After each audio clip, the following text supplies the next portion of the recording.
who amongst all these bodies is indeed their own beloved one. So they have buried bananas.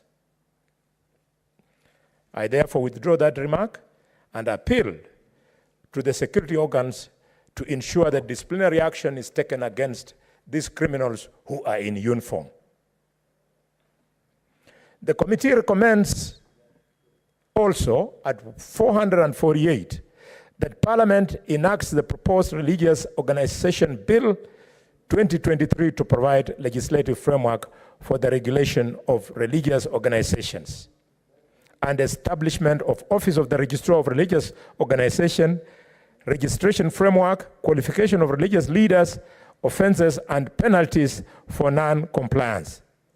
Mr. Speaker, if I had the power, and I don't have, I would convert Senator Mungatana's committee into a special committee to work on this bill. This bill must be available. The tragedy that is Shakahola has now given us the opportunity, the reason, the courage, the excuse for us to face our religious leaders and tell them, you are going to be regulated. Religious organizations must be regulated. Why do we have the Bible? Why do we have the 10 Commandments? Why do we have the teachings of the disciples of Jesus Christ? Why do we have the teachings of Prophet Muhammad in the Quran? Those teachings are meant to set standard so as to regulate. So regulation is already provided for in the Bible, it is provided for in the Holy Quran, is provided for even in the Constitution. We must regulate churches. There are far too many. Let me tell you, from Shikalagala Junction to Malinya, on the road from Shikalagala to Butere. Senator Boni Karwale, what is your point of order? Yes. Senator Okech. Mr. Speaker, you know, I wouldn't at all want to, and I'm raising understanding on number 105, on statement of fact. I wouldn't at all want to, you know, interrupt the cadence with which the majority whip is already presenting, and these are very passionate issues that I know that we worked on very, very well. But I want just to say that, you know, the chapter and the report that you have just read is not on the regulation of churches, is on the regulation of religious organizations, which is inclusive of churches. I want to stress this because one of the eminent challenges we faced, Mr. Speaker, when we were conducting, you know, public participation in the entire exercise, it was assumed that we are only making a recommendation to attack or regulate churches. The regulation is for all religious organizations that are not limited to churches. So, Senior, that's what all the cadence I wanted you to go with. But sorry for interrupting, but it's important to emphasize on that. Thank you, Mr. Speaker. That was actually a point of information which you have received. Yes, Mr. Speaker, I wanted to laud him for that piece of information. But Senator Omigori, if anybody has sent you to this house to be interrupting the Senator of Kakamega when I'm debating, go and tell him that the strategy is for you to wait for your time and then debate. Senator Mboli, Mr. Speaker, sir. Senator Okech is very much in order to inform you or to seek clarification. That is why he's in this house. Don't gag him for that purpose. Thank you, Mr. Speaker. And you raise your minutes. You are Mr. Speaker. So now clear your minutes. Thank you. Mr. Speaker, if he wanted to inform me, he would have asked me to allow him to inform me, and I would have gladly have done so. I'm just helping him to be a better legislator. And I can assure you, you have an opportunity to be a better legislator in this house.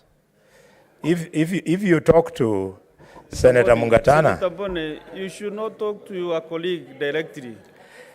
Mr. Speaker, sir, You see, you know, I'm not here just by chance. I'm here to present the house. So if you could start communicating to your colleague directly, then you better tell me to go and look for or plug my tea in Meru. Thank you, Mr. Speaker. I'm guided. You know, I was speaking to the Holy Quran and the Bible, and I'm not too sure which verse in the two books, but there's a provision that blessed are those who believe when they don't see.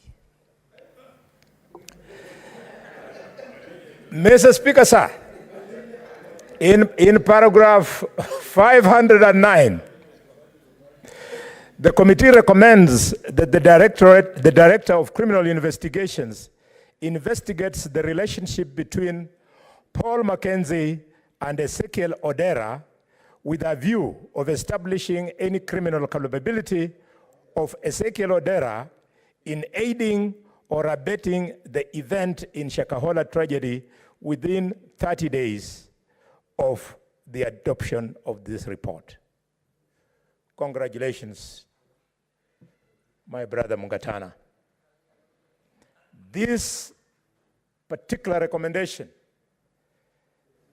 will stand for many years, because when you are frustrated by some civil servants, Mungatana and your team, when you are frustrated by some forces that we have come to learn later, in your efforts to get down to this, you took the unprecedented initiative of going to Mavueni, Mavueni, and the country raised eyebrows. The country thought, the country feared that probably Parliament was being compromised. But now that you have come out with recommendation 509, we respect you. You are holding the name of this Senate high, that it is out of the frustration by functionaries of government that forced you to do the unprecedented by going to Ezekiel Odera's church in the manner you did. I want to appeal to Pastor Ezekiel Odera.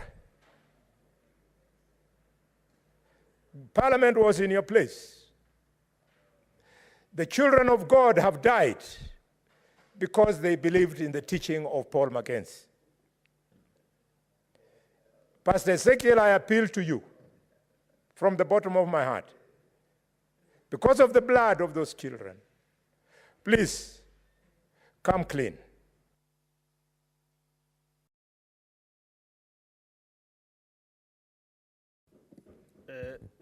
Senator Professor Margaret Kamar.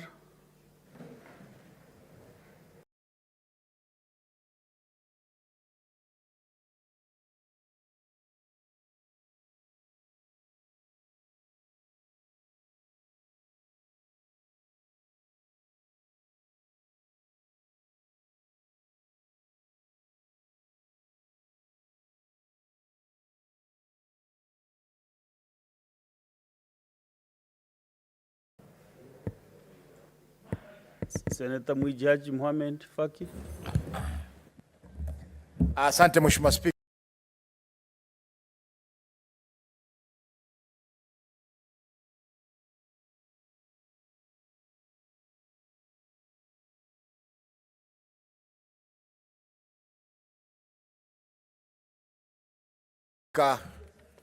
Kwa kunipa fursa hii kuchangia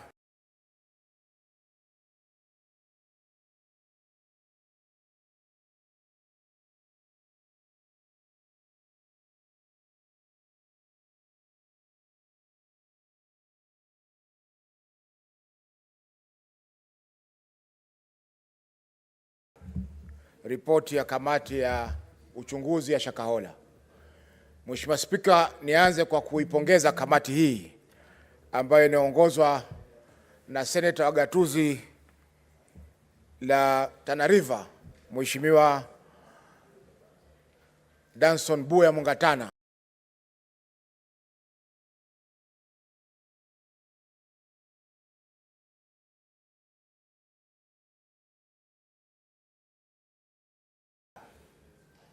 na kamati nzima ikiwamo pamoja na mimi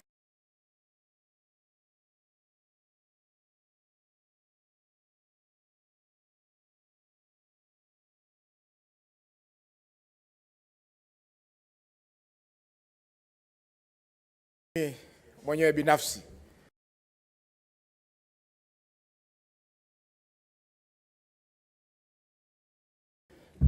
Tulihudumu katika kamati hiyo katika hali ambayo ilikuwako ni ngumu kidogo, Mheshimiwa Spika, kwa sababu baadhi ya mambo ambayo tuliyapata yalikuwa yanahitajia uchunguzi wa kina, lakini kwa sababu tulifungiwa mfuko wa kufanya uchunguzi, vile vile tukazuiliwa kuwaona baadhi ya mashahidi na kuwahoji. Mheshimiwa Spika, kazi ya kamati ilikuwa kidogo ni ngumu, lakini tuliweza kujitahidi, tukaja na ripoti ambayo ripoti hii, Mheshimiwa Spika, ni muhimu sana kwa nchi yetu. Kwanza kabisa, Mheshimiwa Spika, ni kwamba swala hili la mkurupuko wa mashirika ya kidini ni jambo ambalo lilikuwa halijaangaliwa katika nchi yetu mpaka alipokuja Pastor Mackenzie na kanisa yake, ndio watu wakaona kwamba kuna hatari ambayo iko na baadhi ya watu walikuwa washapoteza maisha yao. Kwa hivyo ilikuwa ipo haja ya serikali kuweza kuingilia masuala ya mkurupuko wa dini za tofauti. Mheshimiwa Spika, imekuwa sasa ni rahisi mtu yoyote akitaka kufungua kanisa ama akitaka kufungua kanisa ama shirika lote la dini, ni ashike Biblia, asimame Jivanji ama asimame pale Mama Ngina Mombasa, ahubiri, baada ya wiki moja, wiki mbili, kanisa imesimama. Mheshimiwa Spika, ipo haja ya kuweza kuwa na kanuni za kuweza kusimamia mashirika ya kidini, kwa sababu hakuna mahali, hata sisi hapa katika bunge, kuna mambo ambayo tunaweza kufanya na kuna mambo ambayo hatuwezi kufanya. Kwa hivyo haiwezekani kwamba mashirika ya kidini watajificha chini ya uhuru wa kuabudu na kufanya mambo ambayo ni kinyume na maadili, ni kinyume na dini zao, na vile vile pia ni kinyume na kanuni za nchi yetu ya Kenya. Mheshimiwa Spika, mauaji ya Shakahola hayakuanza na Pastor Mackenzie. Mheshimiwa Spika, Shakahola kwa muda mrefu, kwa vile inapakana na mbuga ya wanyama ya Tsavo, ilikuwa ni mahali ambapo wale watuhumiwa wa mauaji ya kiholela ya polisi walikuwa wakitupwa pale. Na hili ni swala ambalo hata polisi wenyewe walikuwa wanajua, kwa sababu wakati uchunguzi ulipoanza, wale ambao walikuwa wametupwa mwanzo, polisi walijaribu kuwapuuza kwa sababu walikuwa wanajua ni jambo la kawaida. Kwa hiyo Mheshimiwa Spika, tungependa uchunguzi zaidi ufanywe kuhusiana na wale ambao walipotezwa, hususan katika sehemu za pwani, kwa sababu wengi ambao walikuwa wakipotea, Mheshimiwa Spika, zile simu zao zilikuwa zinapotea maeneo ya Malindi karibu na msitu wa Shakahola.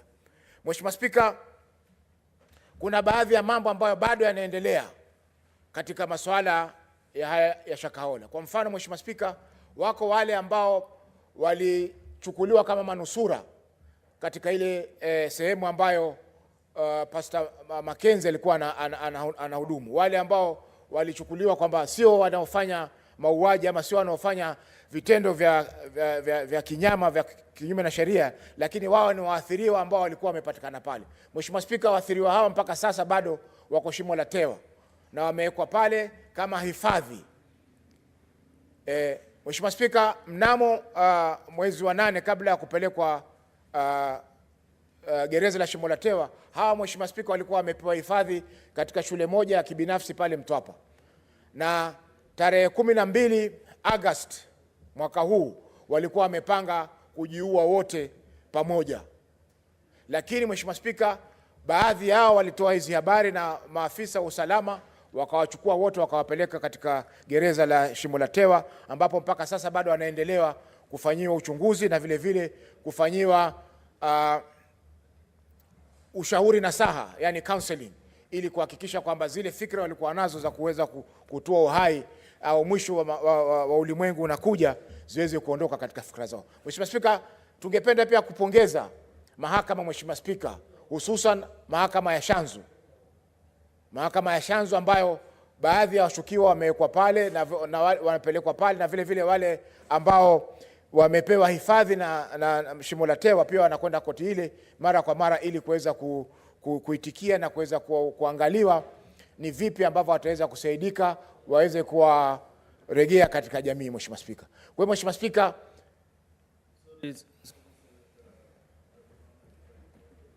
point of order. Mr. Speaker, I raise under Standing Order number 98. Mine is just I need your direction.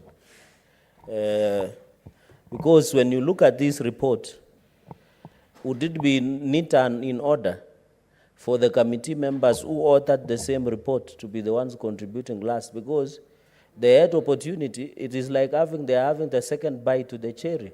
Would it be neater to have them even contribute at a later stage, because they had opportunity to enrich the report? Why don't we be given chance so that we can contribute to the report, so that we don't give them opportunity to prosecute these matters at the committee level? And I'm not saying they don't have a right, they have, but for needness and opportunity to hear also our thinking, because at least their thinking is there. We said, Speaker, maybe you can guide, because understanding order number 1, Speaker, you have powers to provide direction to the House. I thank you, Mr. Speaker, sir.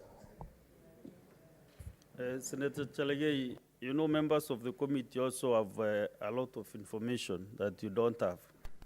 So balancing the two sides is better, so that also members can benefit from those who went to the investigation. So leave that to me, and I don't want to explain what I'm doing here. But for your benefit, you see, I have a list on my light. The report is here. I know the membership. And then also have the dashboard. You know, Senator Charigay, I'm not foolish as I look. So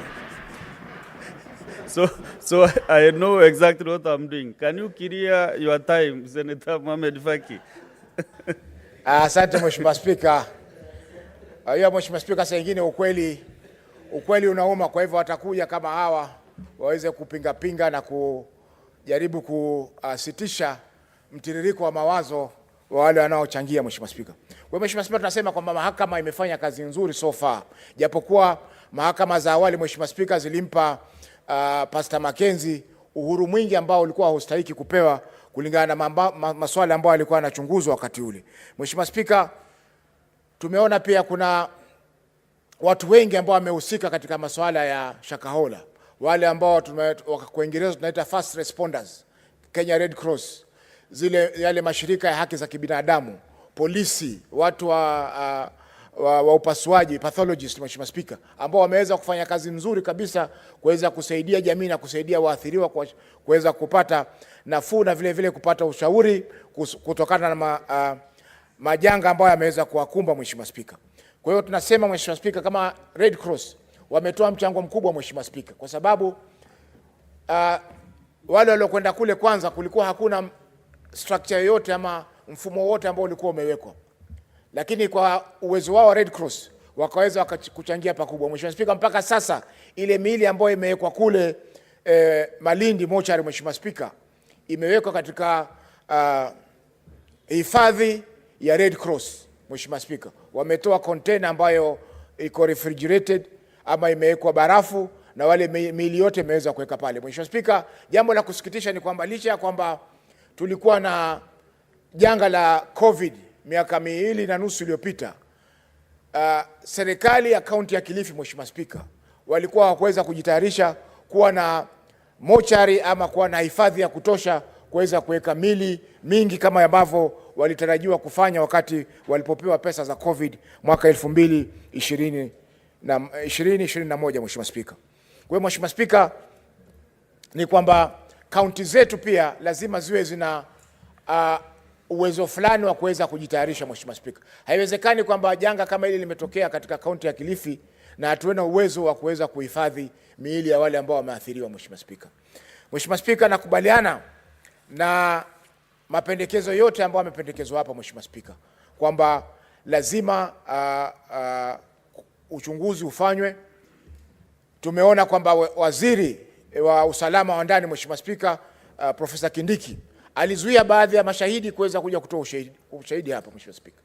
alimzuia waziri Asha Juma kuja kutoa ushahidi, Mheshimiwa Spika, wakati Asha Juma, waziri Asha Juma alikuwa ni mtu wa kwanza kuweza kuonesha bendera nyekundu kuhusiana na masuala ambayo yalikuwa. Mohamed Faki, samani kidogo. Kuna haja ya nidhamu hapa, hoja ya nidhamu. Kwa Senator Chelugei. Mr. Speaker, sir, again, standing order 98 and our standing orders. The senator of Mombasa is a senior member in this house. He knows that if you want to discuss an individual, you bring a substantive motion. Why is he? Mr. Speaker, can you protect me? Mr. Speaker, can you protect me? Mr. Speaker, can I be heard? I've been listening. Mr. Speaker. Order, Senator Onyonka, order. Let him execute his point of order. Correct. If you have a contrary opinion, I can give you. Mr. Speaker, the good member, and I don't mind the noises and echoing. I think my brothers have missed demonstration. They will go back soon. Mr. Speaker, what is your point of Mr. order? Speaker, go direct to but our Mr. point Speaker, of order, kindly. if Senator Faki want to discuss the Minister of Interior, Professor Kithure Kindiki, a distinguished professor, he should bring a substantive motion, Mr. Speaker. He cannot be mentioning people's names. That the other time we tried to mention some individual names of leaders, it is our other side who told me, Mr. Speaker, to bring a substantive motion. We cannot have a law that serves differently on our side. Mr. Speaker, let Senator Faki to withdraw and apologize for mentioning Senator Professor Kithure Kindiki or bring a substantive motion, Mr. Speaker. Mr. Speaker, can you protect me from Senator Onyonga? So understanding 98 and 1 and the standing on substantive motion, Mr. Speaker, I request that part, the Senator of Faki, withdraw mentioning Senator Professor Kithure Kindiki and bring a substantive motion. And we are willing to prosecute, Mr. Speaker. If he wants to discuss Professor Kithure Kindiki, we don't have a problem. But he must bring a substantive motion before the floor of the House, Mr. Speaker. And therefore, he should refrain because we cannot be mentioning people, Mr. Speaker, at the expense of just gaining political convenience, Mr. Speaker. Mr. Speaker, I request that you rule Senator Faki out of order. Senator Eddie, Mr. Speaker, is pointing at me, and you know his name is not on the list to Rwanda, so I don't know why he's even troubling himself, pointing at me. Mr. Speaker, can you rule him out of order? So, Senator Chelugei, I was trying to listen to Senator Faki whether he is really speaking on the conduct of the CS Kithure Kindiki. But I think he has just mentioned a content that is in this report somewhere in the observations.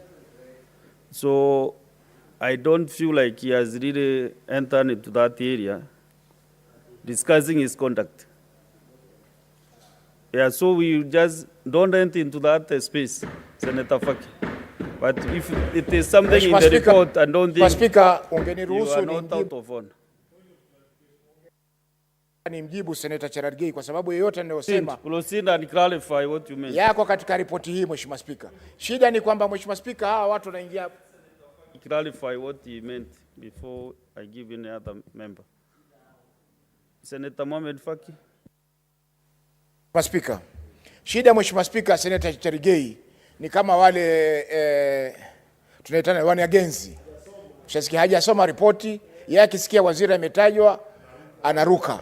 Kumetajwa mawaziri watatu hapa na watu wakakubaliana kwamba they need to be punished. Ulikuwa wapi?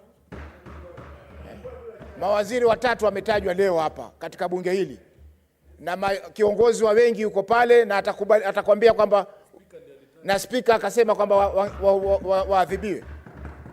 Wajua saa nyingine Chelugei, leo ni Jumatano. Jumatano, ngoja Mheshimiwa Spika. Jumatano iliyokwisha Mheshimiwa Spika, Chelugei alifukuzwa hapa asubuhi.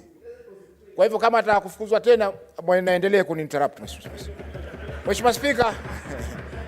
Tunasema Mheshimiwa Spika. Senator Sifuna, what is it? You know, Mr. Speaker, I have made this appeal to the Speaker before, and members of the Speaker's panel, that in fact these standing orders protect us from frivolous points of order. Yes. I have not seen this particular standing order 121B being effected by members of the Speaker's panel, because every single time, and the members who are notorious for these things are known, Mr. Speaker. We need at this particular point in time to cut out these frivolous points of orders, false points of orders that interrupt debate in this particular house. Some people are just here to shout points of order, and when they stand up, they have nothing to say, no content whatsoever. Sifuna, before a member stands up on a point of order, how can the chair lead his mind? That is not the point. So After you Mr. must Speaker, raise his point of order, then the chair will rule. Mr. Speaker, you have misunderstood me. As I've done that, there you have misunderstood me, no Mr. Speaker. You have misunderstood me. Understanding Order 121, there needs to be a time when a ruling is made that somebody is repeatedly making false points of orders. After you have determined that this point of order is frivolous and useless, what is the action that is taken? That is what we want to see, Mr. Speaker. Sifuna, also, if you check on standing on, I think, 101, you can raise a motion in this house to discuss the conduct of another senator. Substantive motion. So you can have that list, then we discuss them and put them in order. So you have that space to do that. So no point of order again. Finish me. Mheshimiwa Spika, nafikiri dakika zangu zilisimamishwa. Niko na kama dakika 15 bado. Mheshimiwa Spika, nilikuwa nasema kwamba Waziri Asha Juma ambaye alikuwa ni mbunge wa zamani wa eneo bunge la Malindi, ambapo ili eneo la Shakahola lilikuwako, ilikuwa ni shahidi muhimu, Mheshimiwa Spika, kuweza kueletwa katika kamati ili kuweza kueleza ni mambo gani ambayo alikuwa ameona awali kwa huyu Pastor Mackenzie, ambayo polisi ama walinda usalama hawakuweza kuyachunguza ili kuhakikisha kwamba tukio kama ile Shakahola limeweza kuwa kudhibitiwa. Mheshimiwa Spika, tumeona pia kwamba Daktari Johansen ambaye ndio mkuu wa upasuaji, Mheshimiwa Spika, hakuruhusiwa pia kuja kwa kamati kuja kutoa ushahidi wake. Na Mheshimiwa Spika, hatujui ni jambo gani ambalo Dr. Johansen angeweza kulizungumza kwa kamati yetu ambao labda lingekuwako ni kinyume na usalama wa taifa. Tulimuona mkuu wa usalama Mheshimiwa Haji, Mheshimiwa Spika, Nurdin Haji alikuja kwa kamati na akatoa ushahidi bila shida yoyote, Mheshimiwa Spika. Kwa hivyo tunasema, Mheshimiwa Spika, kwamba katika kuzuiliwa kwa kamati hii kufanya uchunguzi wake kikamilifu, ilikuwa kwa Mheshimiwa Spika ni makosa kwa waziri wa usalama wa ndani kuzuia mashahidi kuja kutoa ushahidi katika kamati yetu. Mheshimiwa Spika, mwisho ni kwamba tulipata fursa pia ya kwenda kwa ofisi kuu za DCI, Mheshimiwa Spika. Na kwa kusema kweli, Mheshimiwa Spika, DCI yetu ni moja ya DCI ambazo zina utaalamu mwingi na zina vifaa vingi vya kuweza kufanya kazi, Mheshimiwa Spika. Lakini jambo la kusikitisha ni kwamba budget ama pesa zinazotengwa kwa shughuli zao muhimu, Mheshimiwa Spika, zimekuwa haba sana. Tukiangalia, Mheshimiwa Spika, tulipokuwa pale, hata ule wino wa kufanyia fingerprinting ili uchukuliwe vidole uweze kufanyiwa ile inaitwaje, certificate of good conduct, ilikuwa pia imepungua. Mikataba mingi ambayo wamefanya na mashirika ambayo yanaleta vile vifaa vyao, kwa mfano zile maabara ambayo yanatumika kuchunguza mambo mengi pale katika, Mheshimiwa Spika, zimekwisha na pesa hazijalipwa. Kwa hiyo, Mheshimiwa Spika, ipo haja ya serikali, kwa sababu DCI inafanya uchunguzi wa masuala ya jinai, masuala ya uhalifu. Mheshimiwa Spika, ni shirika muhimu katika nchi yetu, kwa hivyo lazima liweze kupata pesa za kutosha ili ziweze kuzuia maafa kama haya Shakahola na maafa mengine ambayo yanaweza kutokea katika nchi yetu ya Kenya, Mheshimiwa Spika. Kwa hiyo, Mheshimiwa Spika, naunga mkono ripoti hii na ningependa kwamba Senate iweze kuikubali na yale zile taasisi ambazo zimeombwa zifanyie kazi, ziweze kuifanyia kazi.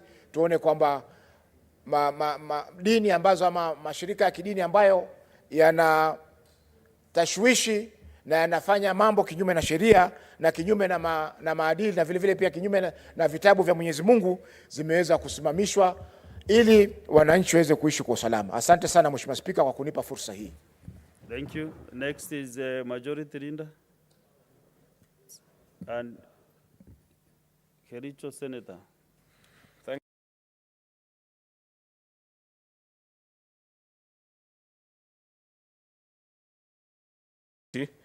That investigated the proliferation of religious organizations and circumstances leading to more than 95 deaths in Shakahola, Kilifi County. The first thing, Mr. Speaker, that I'd wish to say about this report is that I appreciate the industry that went into its preparation and the work that has been done by our colleagues who took time. I think I watched them a couple of times, listen to witnesses, interrogate them, establish where there are gaps in legislation, statutes, regulations, and so on and so forth, Mr. Speaker. Mr. Speaker, our colleagues actually did an impressive, this is a stellar job. However, Mr. Speaker, there are quite a number of glaring gaps that are in this report which, as we appreciate and celebrate their work, as a Senate, we must ask ourselves, how do we move forward from here? Because the committee has established and has done direct linkage between the so-called Mackenzie, the fake pastor, and the crimes that were committed. And there are people along the line that contributed to this happening, actually, Mr. Speaker. And I have seen that further down the report, the ad hoc committee has given sanctions and recommendations to the various bodies and state agencies that need to follow up and give direction on what happens. While that is in order, and I'll be making a comment on the same, especially on the language that is used in the recommendations part of the report, Mr. Speaker, allow me to first just establish and perhaps this is something that the committee will rather inform us better, because when you title the committee that it is more than 95 deaths in Shakahola, it's quite interesting because when we went out as a house and said we need a committee to inform us on exactly the number of people that died, it is my expectation, Mr. Speaker, unless I haven't been able to capture it appropriately in the report, it's quite voluminous, and I began reading actually yesterday and have moved on quite well this afternoon on what is the exact number of Kenyans that we have lost, Mr. Speaker, because it doesn't come out explicitly in the report on their findings, perhaps an estimate whether there are more to be discovered that are still buried. Remember, there was that exhumation exercise that was ongoing in this particular part of the country. Mr. Speaker, this is something that is good for the history books. You know, Mr. Speaker, Kenya is still a young republic. And many of the times that we do work and don't know that years down the line, in another 50 or 100 years, Mr. Speaker, there will be members of parliament, members of Senate, who will refer to such reports. And there perhaps might not be anybody alive to bring to the facts to fore, like a report of a committee of parliament can do. And therefore, they'll be relying on such reports, such as the one that we adopted in this House, Mr. Speaker, to get the accuracy of the happenings in this particular day and age. Therefore, I'd wish to urge colleagues that when we retreat to such particular instances, let us do this job the same way, and this is not particularly specifically with specific reference to this committee, but to all of us as members of parliament, to know that when we generate such reports, there'll be people 100 years down the line who will know that there was a senator called Danson Mungatana. He represented the people of Tana River in the Senate in the 13th Parliament. One time he chaired an ad hoc committee, and they looked into the proliferation of such cultic behaviors and so on and so forth. And they wish to draw reference at that particular time. People will want to understand why certain laws are the way they are, why the country behaves in a particular way.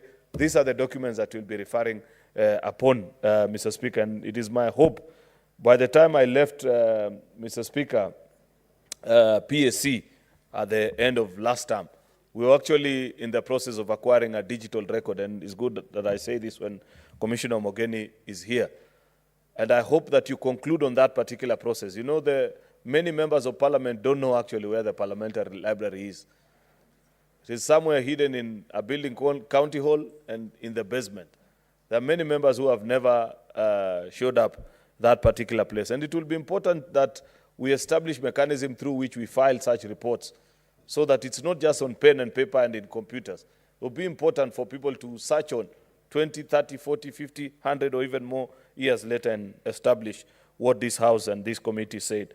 Therefore, Mr. Speaker, the first thing that I wish to appreciate about this committee is that it pointed out a glaring gap. And I agree with those that are saying it is insanity, as we have been informed elsewhere, to do the same thing over and over and expecting different results each time. I don't mind being informed by the chair of the committee, Mr. Speaker. Yes, Chair Mungatana. Speaker, I have a great respect for my majority leader, and it is not in my habit to interrupt debate. But I just wanted to inform him in terms of the exact numbers. There were 428 deaths, and it's contained in the report. He has graciously explained that he has not maybe reached that chapter. But we have actually set out the comparison, the bomb blast, the people who died, the people who were killed in various tragedies in this country. And we have said that this was the biggest by far as compared to all those. So my majority, that information is actually there. Don't worry, we did a good job. Thank you. I thank you, Mr. Speaker. That's very useful information from the committee chair. And that's why it's important to have the committee chair listen in when members are debating their report so that they can shape and guide us when we miss. And I like the fact that he has reminded us as a parliament and even as a country that of all tragedies that you can think of that have befallen this nation, there is nothing that compares to this Shakahola madness. And it bothers me deep down to my heart that this matter, the minute it got out of media attention, actually, and the court battles that we continue to see with Mackenzie, it appears to be a matter that we have quickly swept under the carpet. That one individual can begin an exercise that leads to the death of over 400 countrymen. And it doesn't shock us, and we don't have a full-time schedule of punishment to those that in one way or the other, by commission or omission, participated in this exercise reaching the grave nature that it reached, Mr. Speaker, is something that should trouble all of us as leaders. Because believe you me, from all these 428 deaths that you have referred to, Senator Mungatana, I believe, and I know, I have seen actually, that most of them came from the far-flung corners of this part of this country. It could be somebody from Kisii, from Kericho, from I don't know where, whichever part, even as far as Turkana and Kakamega, the way Senator Boni was talking earlier on, Mr. Speaker. So think about it, good people. If you imagine the 1998 bomb blast, we know what has been done, how it's been recorded, how the perpetrators, some of them were found, others were not, because these were acts of terrorism.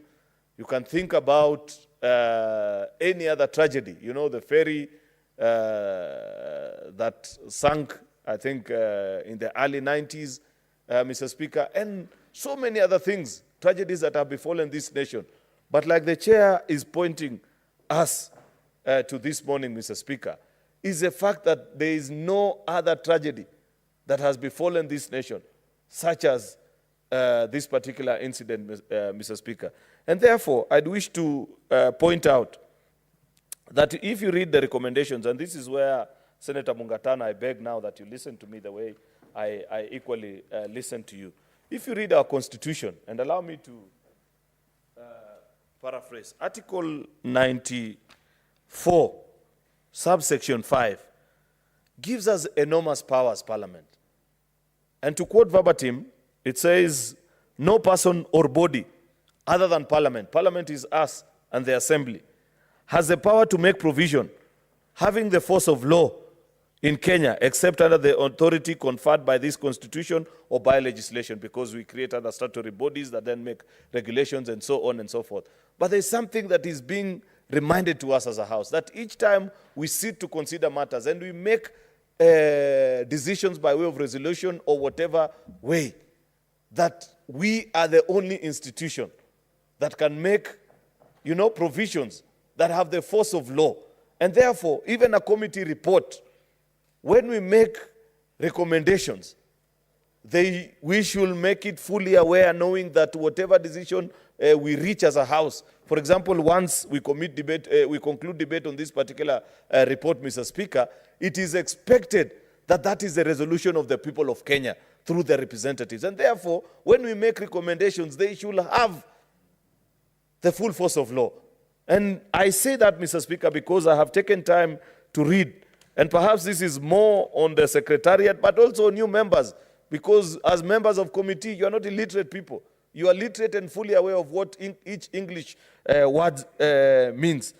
I don't appreciate the fact that the language of our reports, not just this particular one, but many of our reports continues to be the committee recommends, the committee did this. That is very pale and opaque. We are the only institution that can make provision with the force of law. It is my sincere hope, and I hope Secretariat is listening, I hope members are equally listening, that each time now we begin to bring committee reports to this House, we shall have more far-reaching recommendations that are brought before the House, such that you make a decision and say the Senate or this committee instructs the Director of Criminal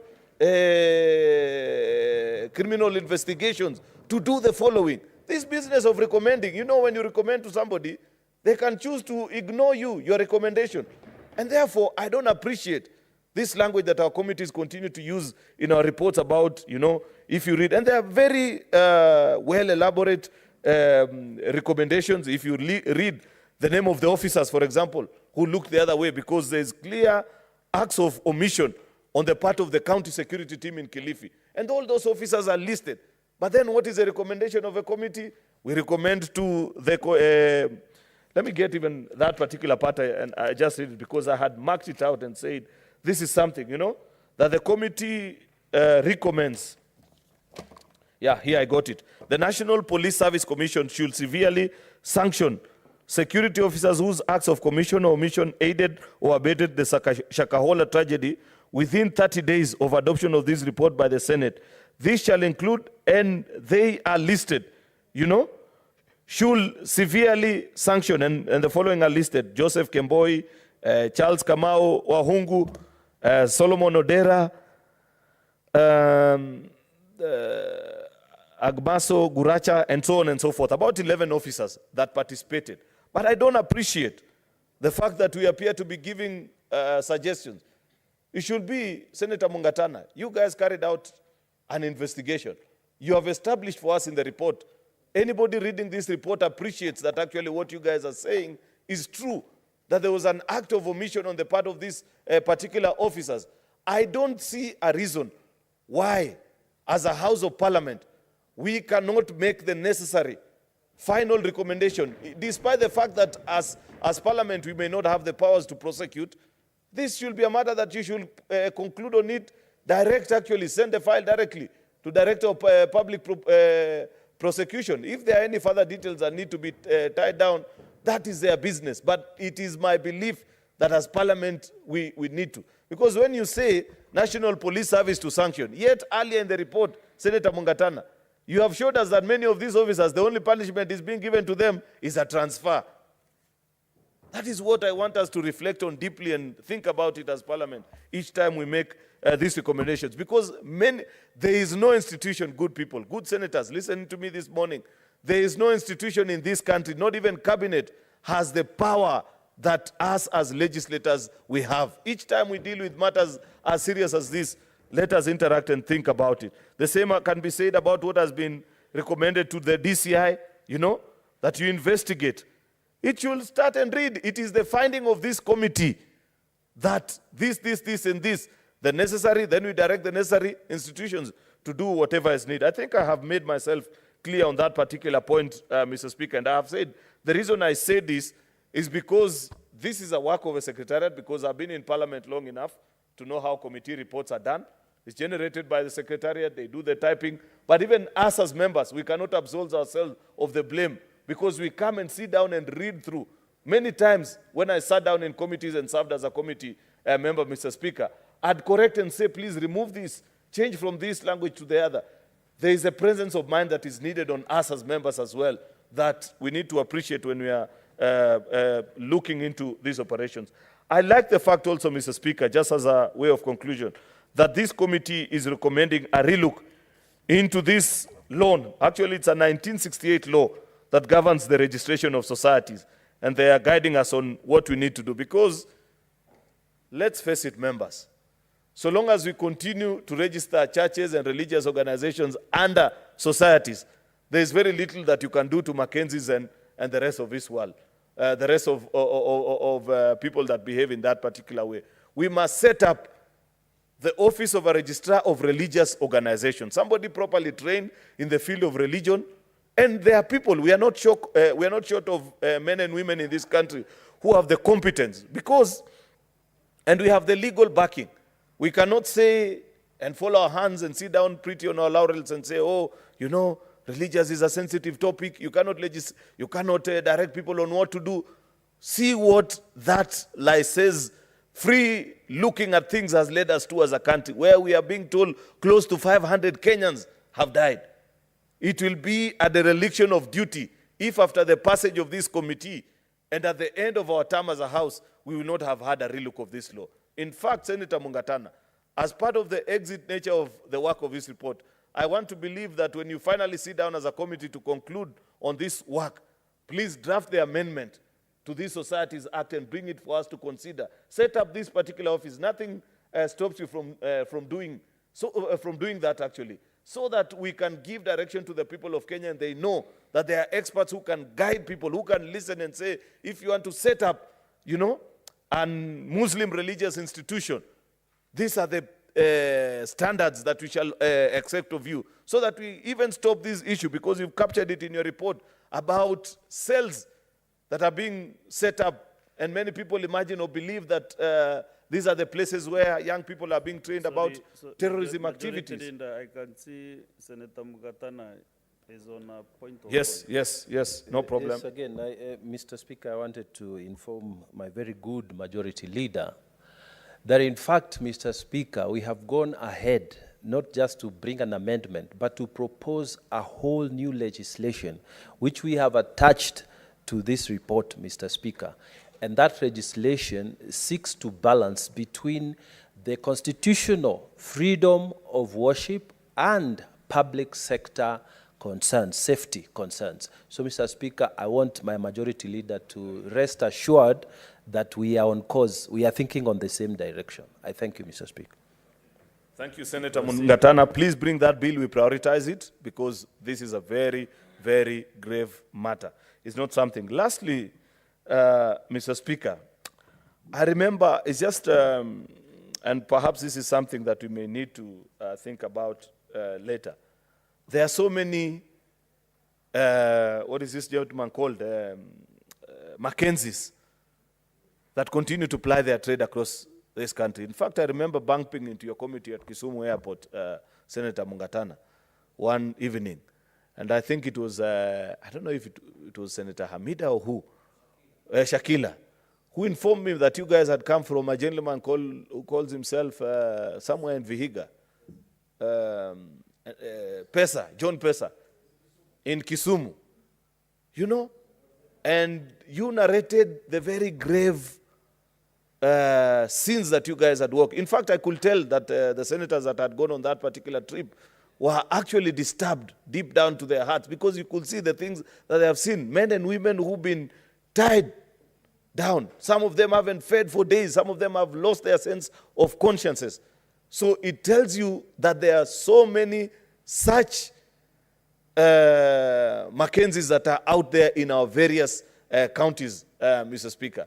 And as a House, even as we conclude on this particular report and the resolutions that have been so ably captured, even after doing that legislation that Senator Mungatana has promised us that we shall do, perhaps part of the powers that we must give to that office that we set up Mungatana is to initiate closure and perhaps prosecution of people who continue to do those kind of practices. Because while seated at Kisumu Airport, we were actually informed that that gentleman, Pesa, or I don't know what his full name is, John Pesa, has been in this practice for over 30 years. And people know and people have come to accept as if it's just a normal practice. And we know so many others.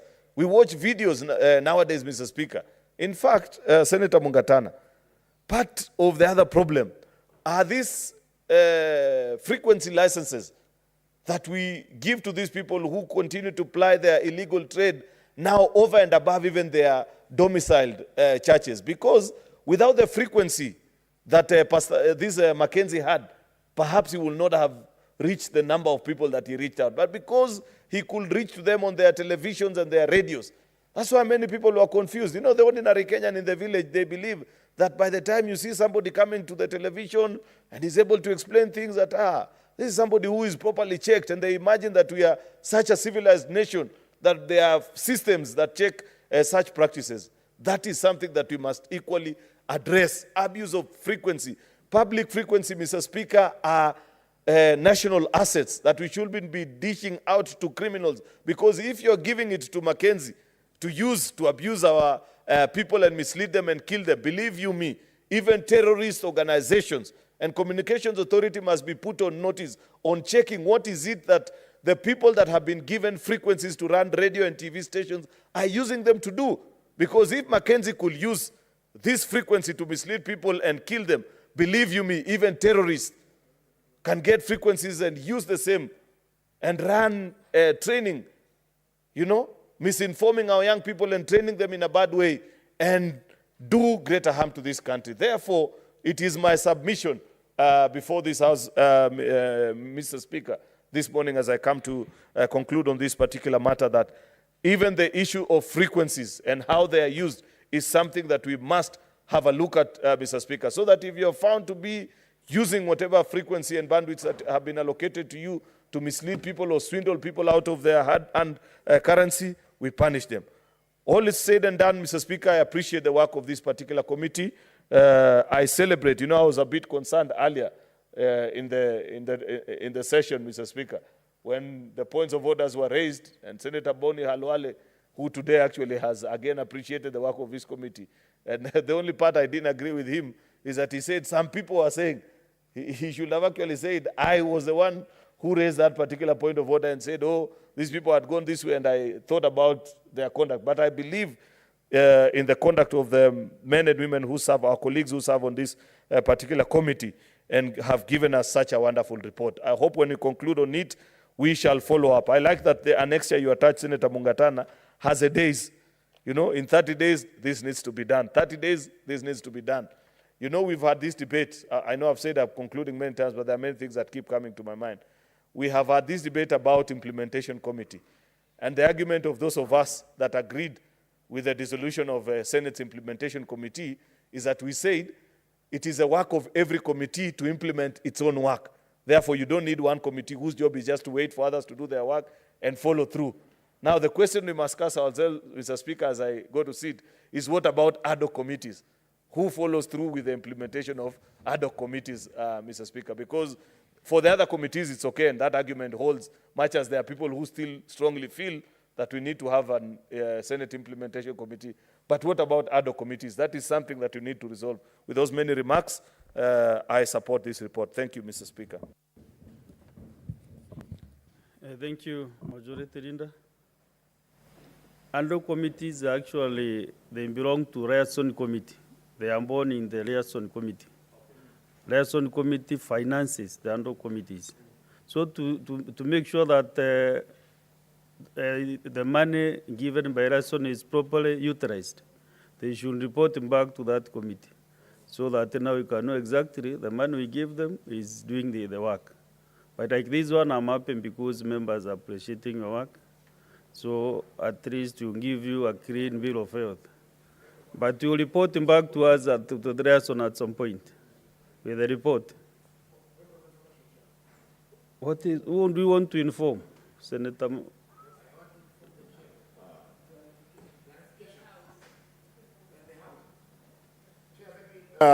In line with the suggestion by the majority leader, maybe we could involve the different committees. For instance, recommendations that touch on security be referred to the National Security Committee. Legal recommendations be referred to the Legal and Human Rights Committee, and the rest will follow through. Just like we did with the dam report. Solar, yes. Thank you. That is fair enough, but to satisfy Reaction that you have concluded your work, we need the whole report from the committee, from the ad hoc, and then you can give recommendations to the various standing committees. Do you have a problem reporting to Reaction? I'm with you also on the standing committees, the recommendations. The committee was born in this house. Now that the report has been made to this house, the house may resolve now to take it back to Liaison, and Liaison will involve the different committees. I have no problem with your suggestion, Chairman. Pray. Yes, Majority Leader. I agree with what Senator Faki is saying. Maybe, and this is part of the improvement to the nature of how we do our reports, because I took some time to explain that particular point, is that in conclusion, because they have done a very good matrix, this needs to be done this number of days, you could include that particular comment now to cater for what Senator Faki is saying. That security and blah blah committee to monitor. So this and that committee to monitor. Thank you. Also, maybe for future reference, our children and grandchildren, when they read this report, they will never tell where Senator Danson Buya Mugatana was serving. So the secretary also to note there is a senator for Tana River. For the parent committees, because where will we stop? It's a debate that we can have and agree on best way forward. There was a suggestion at some point that we seriously relook at the establishment of the implementation committee. That did not come to pass. But Mr. Speaker, that's a debate for another day. Mr. Speaker, today I want to congratulate the team led by Senator Mugatana for coming up with such a comprehensive report. And I'm happy to note, and in fact this is our first one, and maybe it should actually become a requirement, that ad hoc committees, at the conclusion of their business, to the extent possible, should come up with draft proposals for legislation. Because they are given quite some bit of latitude, and I believe also facilitation to undertake their work. I'm happy to note that the committee has come up with a draft religious organizations bill. I will be looking forward to make a contribution to that bill, even when it is tabled in the House. Mr. Speaker, I'm also torn in between, Mr. Speaker, preaching today and debating the report. I will strike a balance between the two. Because the things that we are dealing with here today, Mr. Speaker, are not necessarily exclusively physical. They are also, to some extent, spiritual issues. Mr. Speaker, at the beginning of the report, if you look at even the title of the report, when they started, they were dealing with 95 people that had been exhumed, bodies. At the conclusion, they are concluding with 429. The Speaker, that's a huge number of people. And the agony of it, the Speaker, is that these people don't come from just one location or one region. These people come from all over the country. It is impossible for this committee that has concluded its work, it's impossible for anyone to actually place a finger and say, this is the exact number of people that were killed and buried in Shakahola. Today, Mr. Speaker, there are people that are still missing. Senator Wambua, just one moment. Senator Mohamed Faki, what is your point of information? The Speaker, do I want to be informed? Would you want to be informed by Mohamed Faki, Senator Mombasa? Yeah, you can inform me. Chair, I know, thank you, Chair. I know this issue of 95 and 425 will bring maybe they need clarifications from the membership of the committee. You know, when the resolution to form the committee was made, at that time, the people who had been mentioned were 95. That's why the heading of the report is the Shakahola ad hoc committee investigating the 95 people who were killed during who were mentioned initially as having been the victim of the Shakahola massacre. However, during the investigations, it came to light that there were 425 or more people who had died, because by the time even as we were writing our report, exhumations were still being done and new bodies were being recovered from the site. Therefore, the 95 was the initial number that we had when the resolution was being made by the House, and the report has to capture that resolution. Thank you. Mr. Senator Speaker, Wambua, do you find that information helpful? Because no, it's not. It's I not. didn't find it helpful It's not. myself. It's not useful at all, but that's fine. Speaker, you're just saying exactly what I said, that when they started, they were dealing with 95 exhumations. By the time they were concluding, there were 429. I'm very sure from that day to date, there could be more. So it's fine. He has taken his time to do what he wanted to do. The Speaker, I said I will mix two issues here.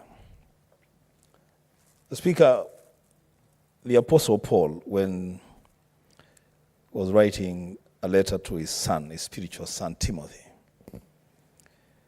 in the book of 2 Timothy chapter 3, verse 2, he tells his son that in the last days,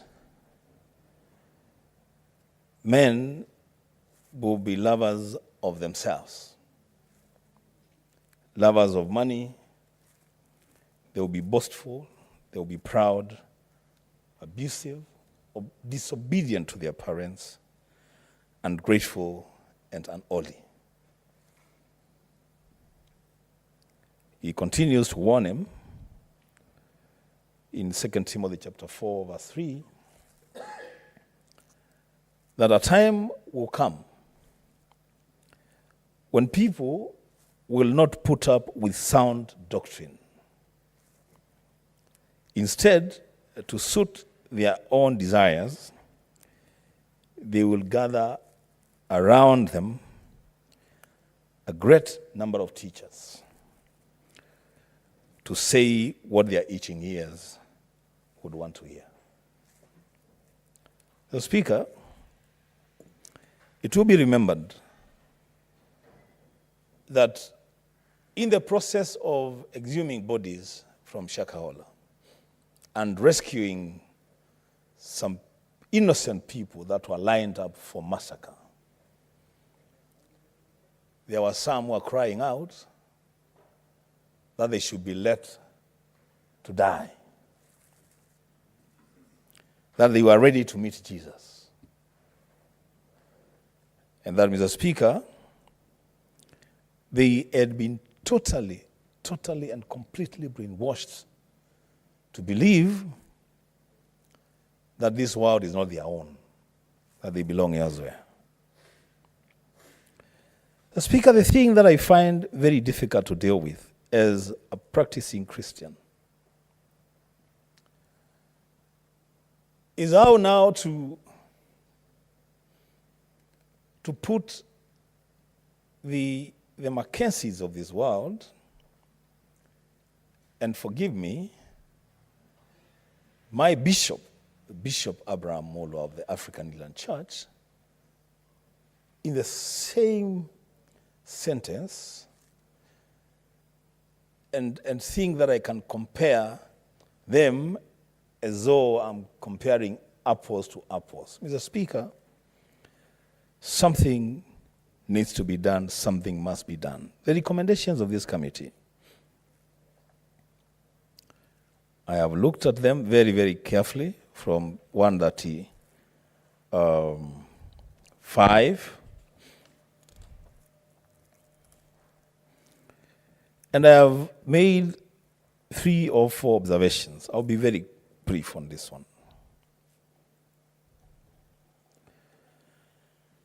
There's a recommendation, Mr. Speaker, to probe the Kilifi County Security Committee, and that responsibility is given to the DCI. The question that I have to ask, Mr. Speaker, when these things were happening, when these people were dying wherever they were dying, when these people were being buried in Shakahola, the DCI was operational. It has officers all over the country. The DCI actually is a member of the Kilifi County Security Committee, as is the National Police Service, as is the NIS, as is the Commissioner. Now, when we ask the DCI to investigate the committee, are we asking the committee to investigate, the DCI to investigate itself? And what will happen if they find that the committee is culpable? What judgment are they likely to pass? So, Speaker, I will build my case and conclude in 2 minutes. Just allow me to go to the operationalization of the National Forensic Laboratory. A very important recommendation. I have had the opportunity, Mr. Speaker, to visit the forensic lab in Mutaiga. And when I was taken around the facility, I was told a state-of-the-art facility, only comparable to, I think, another one in South Africa, and that we should be able to investigate and conclude on any forensic issue, not just in Kenya, but in this region, through that facility. The Speaker, now we are telling the CS to make sure that that facility is operational. Now, somewhere within the same recommendations or the debate around the Shakahola happenings, and on the floor of this House,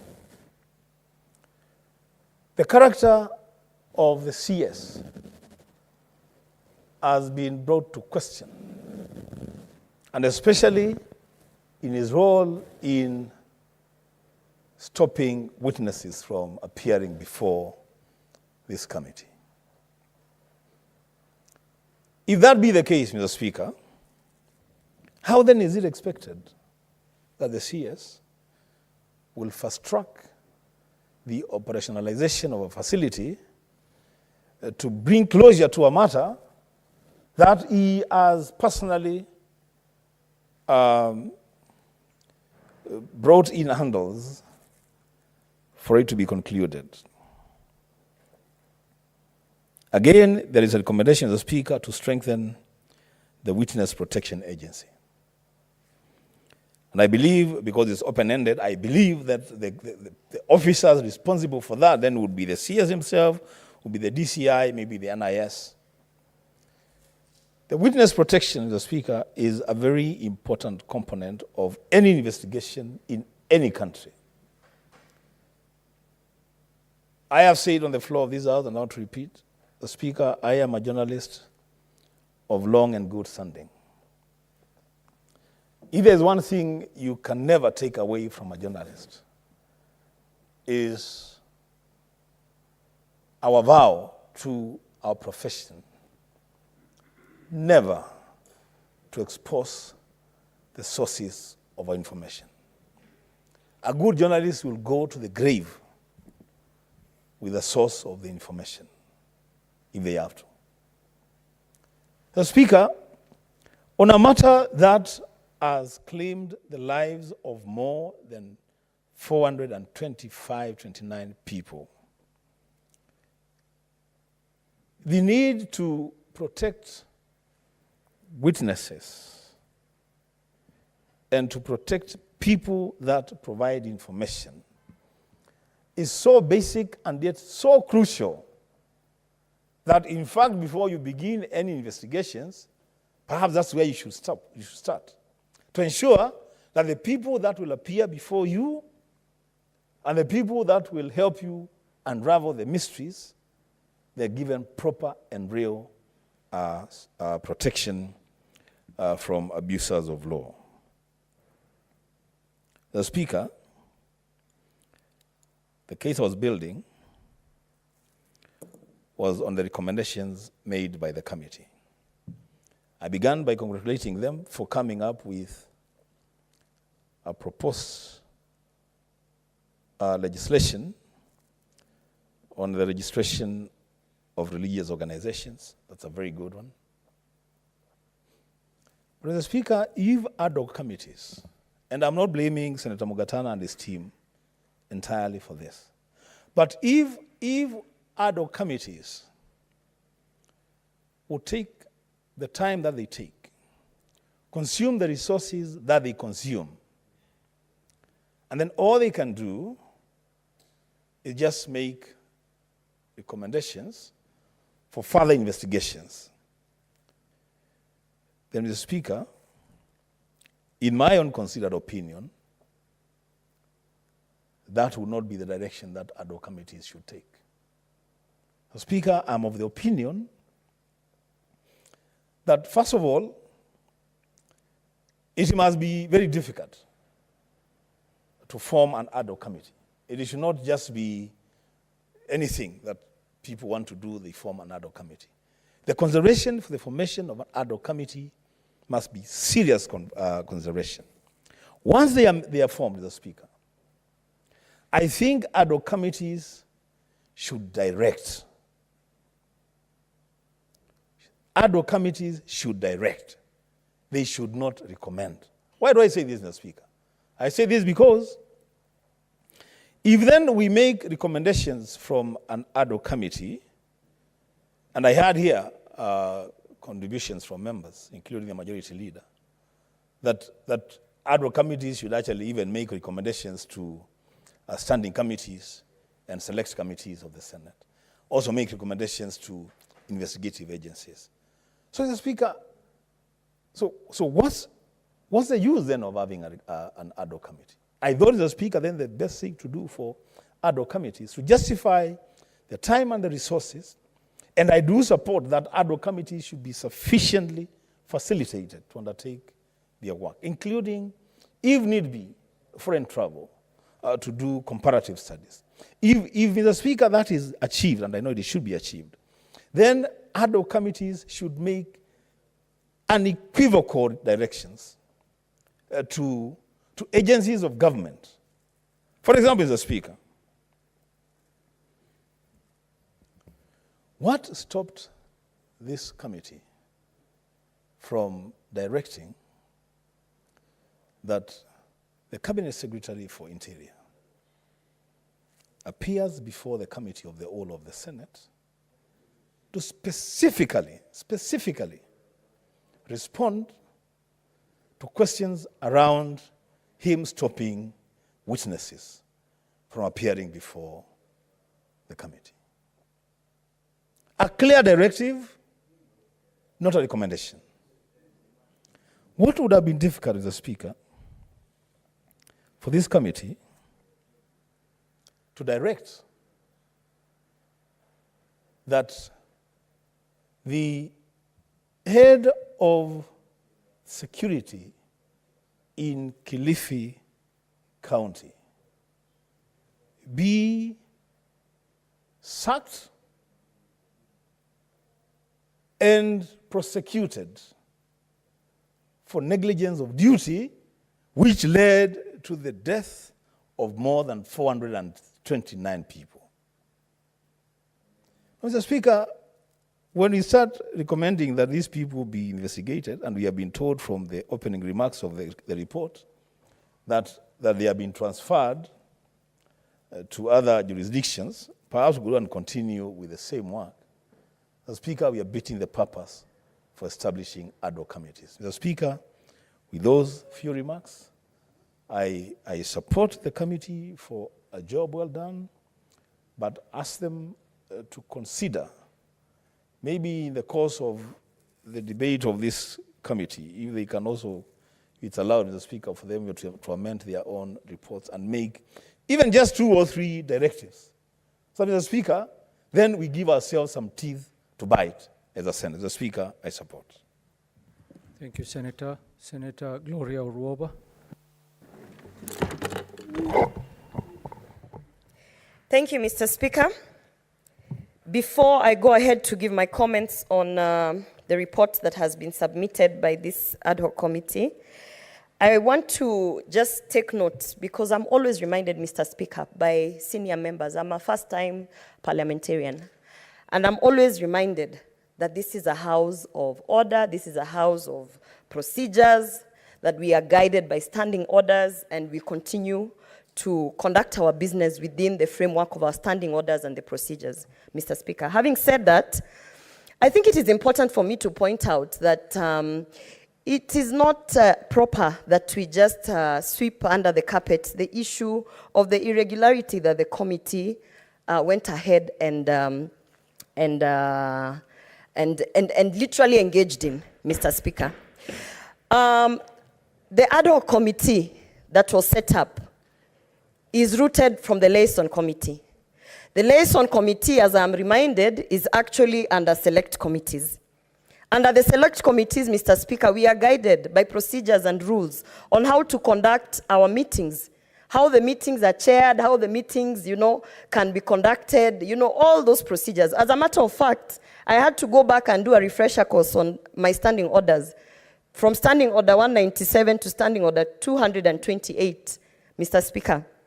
In there, you will see how committees, committee work, meetings, and all sorts of committee business is conducted, Mr. Speaker. Mr. Speaker, to have a group of senators convene without the proper procedures, Mr. Speaker, and actually travel and go out and allegedly conduct committee work without Hansard, Mr. Speaker, as I am informed, that there was not even a Hansard secretariat to sit down and document on all the meetings and engagements that were being held, and document on even the witnesses they were allegedly going to see, Mr. Speaker. Then I ask myself, because I'm a new senator, if we are going to be the House of Oversight, how then can we come and say that Pastor Ezekiel or Mackenzie or the Interior Minister are out of order, when ourselves, Mr. Speaker, we cannot follow our standing orders? How then do we have the moral authority to even table, allegedly, a report, Mr. Speaker?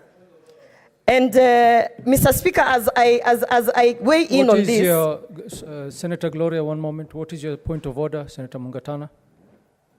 Mr. Speaker, I had the rare privilege of chairing this committee.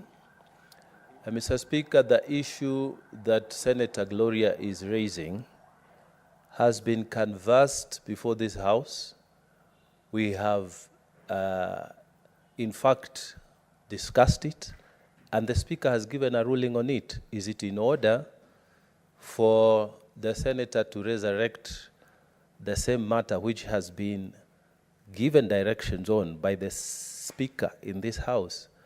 Mr. Speaker, maybe there are many other issues to debate in this report, but is it proper for the Senator to revisit an issue that has been debated and it has been given direction and a ruling given?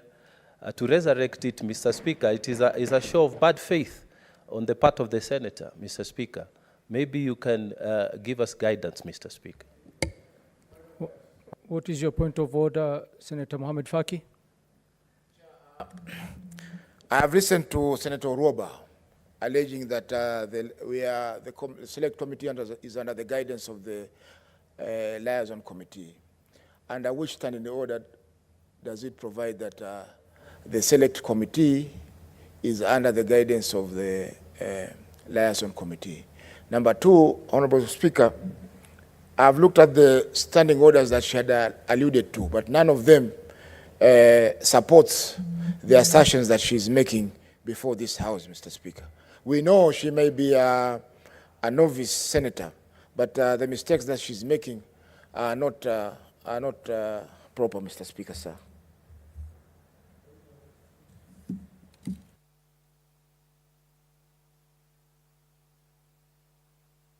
Senator Cherargei, what's your point of order? Mr. Speaker, Standing Order 92, 93, 98, 101, 101. Mr. Speaker, what Senator Gloria is doing is debating. In the rules of debate, you are not guided on what to say or what not today. Mr. Speaker, under the standing orders, so long as it does not, I didn't listen to Senator Gloria, Mr. Speaker, sir, trying to cast aspersion on the report. He is stating a fact that the select committee visited Makwiny without your approval. It is a fact. Let us deal with facts. There was no answer. It is a fact. They travel without your approval. Any senator who travels outside this country must get the permission and the approval of the Speaker. It is a fact. Mr. Speaker, I think Senator Gloria Orwoba is in order to debate within, unless, Mr. Speaker, these colleague senators will introduce gagging orders that telling, Mr. Speaker, that you need to debate in a certain manner. The rules of debate are very clear. So long as you don't impugn on article or standing, Mr. Speaker, can you protect me from the shouting? Can you conclude? Because yes, I'm concluding, but they are shouting all over. Conclude your point. Mr. Speaker, you know what? Maybe there are things they ate in Makwiny that is making them to shout. Mr. Speaker, 101, Mr. Speaker, is very clear. There are contents of speech, Mr. Speaker.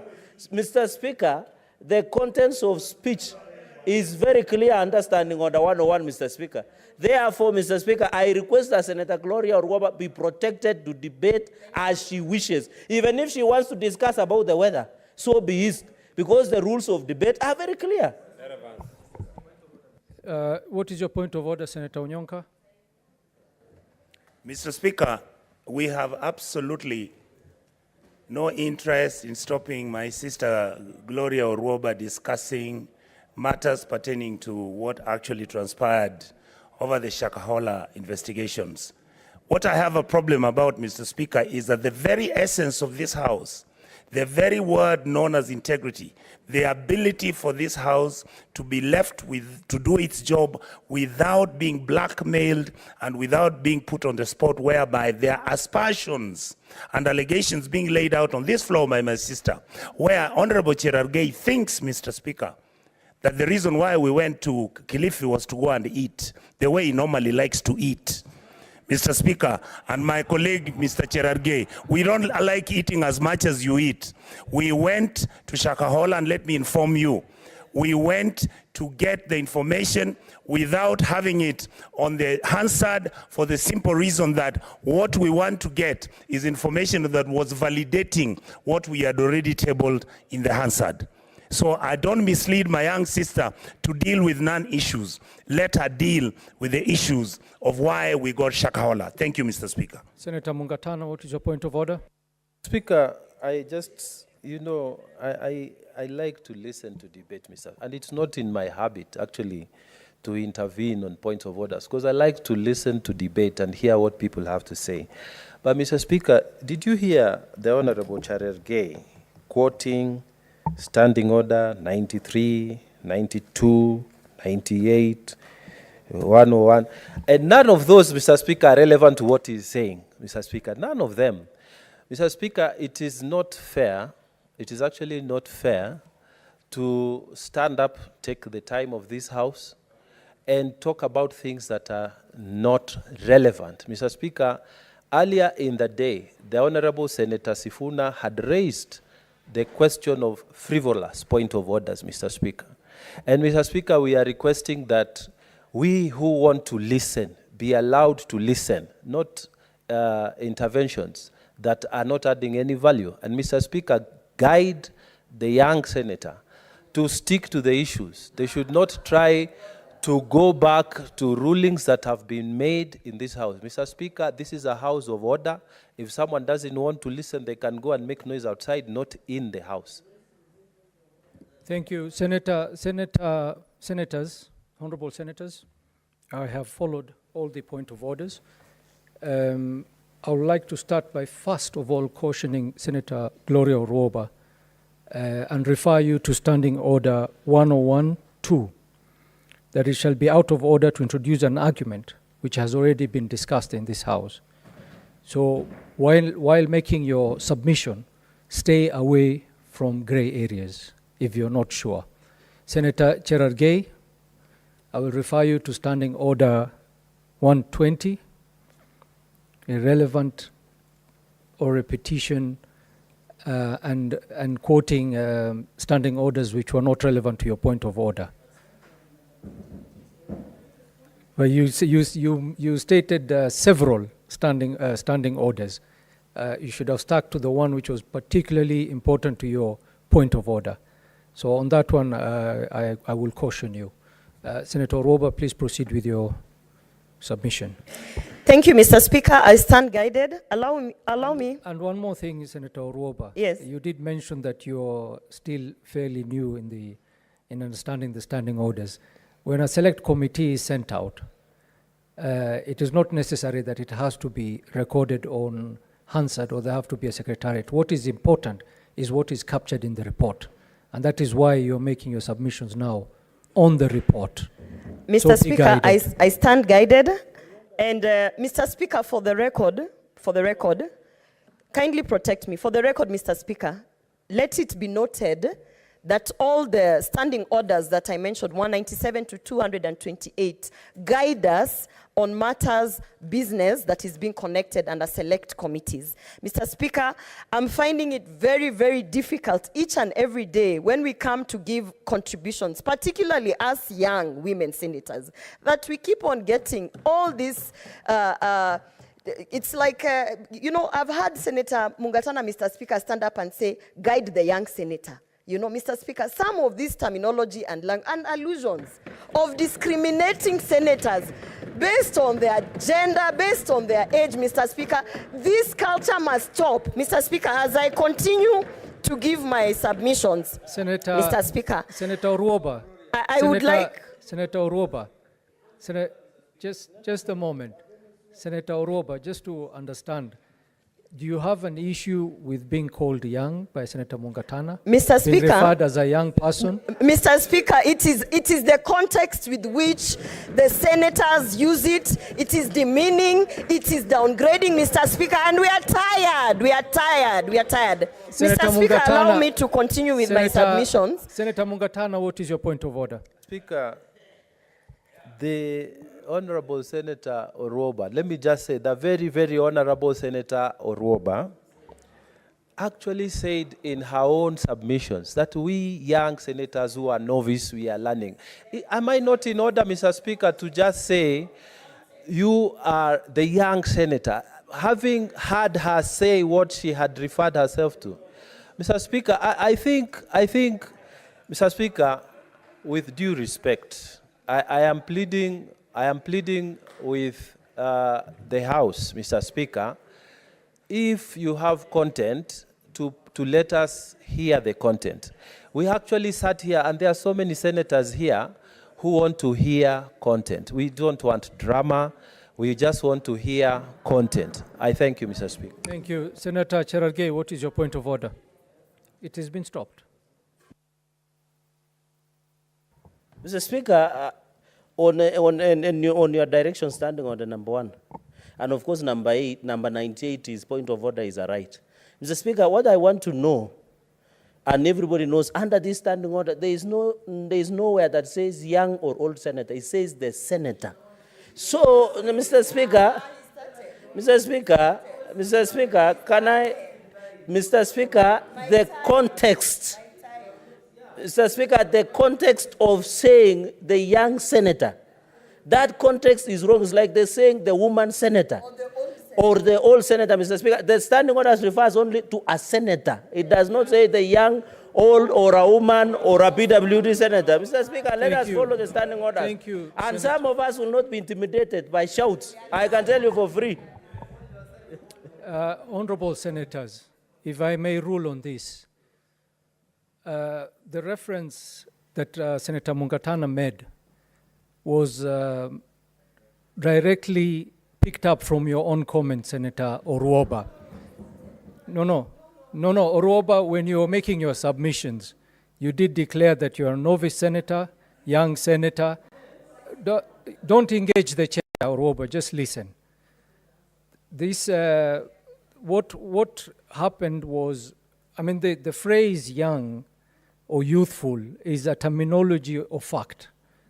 You cannot walk away from it. Now, the thing is, honorable senators, we all know of the old adage that says, you cannot have your cake and eat it too.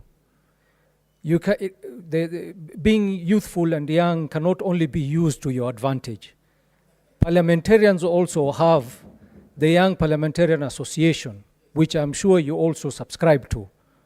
So the terminology of fact still remains that you're a member who's youthful and young, or a novice, as Senator Faki puts it. So don't take offense with that terminology. Please proceed and submit your... Thank you, Mr. Speaker. I'm guided by the old senator. Mr. Speaker, I want to now stay away from the, as you said, I'm guided not to talk about whether or not it was against our standing orders. Mr. Speaker, I want to go ahead and say that perhaps my message is that we should continue to hold our standing orders high, Mr. Speaker, and to remember that even as we are sent out there are procedures, and we must follow them, Mr. Speaker, so that when we are tabling any report here, the report can actually be taken with the seriousness that it deserves, and that we might not be suspicious of anything, Mr. Speaker. Having said that, Mr. Speaker, I want to say that for me, it is two things that have come out. In the report, there is a whole section where we are talking about cults, the definition of cults, and all of that, Mr. Speaker. But I have not seen a recommendation where the committee then says that we are going to legislate around the illegality of cults, Mr. Speaker. Because the problem that we have is not to regulate religious institutions. The problem that we have, and I have said this before, is that we have no legal definition of what constitutes of a cult. And we have no legal definition of what constitutes of cultic behavior. So therefore, someone wants to wake up and say, and I've seen in part of the recommendations that we must, recommendation 502, where they say that we must regulate religious institutions. Mr. Speaker, I ask this, and I am a Christian, but I ask this, who is going to play God? Who will now come and say, I am God, and I'm going to regulate Seventh-day Adventists, and from today you must eat meat? Or who is going to come in and say, I am God, I'm going to regulate the Catholics, and you are not going to use the rosaries and whatnot? Mr. Speaker, it is completely insane that, and this I find very disappointing, that a whole committee can sit down and say, let us regulate religious institutions. Where do you start, Mr. Speaker? Who will now act God? Who will decide that the Catholics have actually... Senator Mungatana, what is your point Mr. of order? Speaker, I must be protected. Those are frivolous points of order. No, it's not for you to determine, Senator Oruoba. Thank you, Mr. Speaker. It is obvious, Mr. Speaker, that the honorable senator who is addressing us has not read the report, has not understood what self-regulation is or regulation of religious organization is all about. Mr. Speaker, when you're talking about religious organization and regulation of them, you are not talking about rosaries. You're not talking about telling them to eat meat or not to eat meat. Mr. Speaker, and someone using words like insane, and you are the one who has not understood what we are talking about. Mr. Speaker, if you don't have content, please allow other senators who want to debate to debate. Speaker. That is contemptuous. That is what we are talking about. Senator Oruoba. Yes. Contemptuous. That's wrong. What is your point of order, Senator Eddy? But Mr. Speaker, you know, I'm rising under point of order number 105. Actually read together with 101. Because, you know, the Senator Gloria has used terms like, it is insane that this committee would make certain recommendation, which for me, it borders, you know, throwing aspersions on the entire committee, actually, on the entire individuals who are in this committee, Mr. Speaker. And Mr. Speaker, you know, if you are going to take a section of the report, a line that perhaps was sometimes a summary, Mr. Speaker, the committee has provided to this House an entire legislative proposal in that report. On, I'm on a point of order. What is wrong, Mr. Speaker, with the Senator? Mr. Speaker, there is an entire legislative proposal on how to handle the misgivings that we are seeing in the religious institutions. If you haven't read this report, Mr. Speaker, then how can we have even a dialogue in this House? And Mr. Speaker, I want to beg Mr. Speaker, the members of the House, that the issue of Shakahola is not a theater for drama or a theater for some cheap popularity on the floor of this House. Because there are serious lives that were lost. I would wish that as honorable senators, we can be able to discuss the issues we have raised in a way that can be able to give even some families who haven't buried their beloved ones some solace. I beg of the senators that let us not use it as a theater of politics and a theater of drama. When you have a report on your hand, they are very well detailed stuff, and actually there is a whole legislative proposal with regards to what you're quoting. So take your time, go read, come back to the House, and then you are able to contribute meaningfully. I thank you, Mr. Speaker. Senator John Methu, what is your point of order? Thank you very much, Honorable Speaker. I also note, because I think many people want to contribute to this particular motion, I am also here, I want to contribute. But I am rising on Standing Order 114 on imputing improper motives on your colleagues. I know the Honorable Senator Mungatana is worked up because they have committed a lot of their time, a lot of their energy trying to look at this report. But as it is in the rules of debate, we must be tolerant to each other. You must tolerate my thoughts. You must tolerate my thinking. That is the reason why this report has to be brought to the House, so that we can debate and we can enrich it and we can share our mind. So, Honorable Speaker, I find it, and you must find the Honorable Senator Mungatana out of order by number one, imputing that Senator Gloria has not read the report. Because he has no evidence that he has not read. That is, please allow them, allow me to just make my final comment. Yes. Honorable Speaker, yes. You must then also find him out of order to impute that Senator Gloria does not have content, because he said, he actually said, Honorable Speaker, that if you do not have content, then sit down and allow the other people. Honorable Speaker, you must find the chair of the Select Committee, Honorable Danson Buya Mungatana, out of order. And he must withdraw, apologize, and take his time. And allow us to debate the report. Senator Mungatana, you had already made a point of order. Go ahead, make your point of order. Mr. Speaker. Because you mentioned him specifically. Yes, so I have a right of reply. Honorable Senator John Methu has said that there might have, I said that Senator Gloria has not read. Mr. Speaker, there was a great member of parliament here, Jean-Marie Soronet, who said, this House, when he was challenged to substantiate, he said, you cannot substantiate the obvious. Mr. Speaker, when someone stands and starts saying regulation of churches is to tell them not to eat meat if you are SDA, that's a person who has not read the report. When you say the Catholics should not use the rosary, that's a person who has not read the report.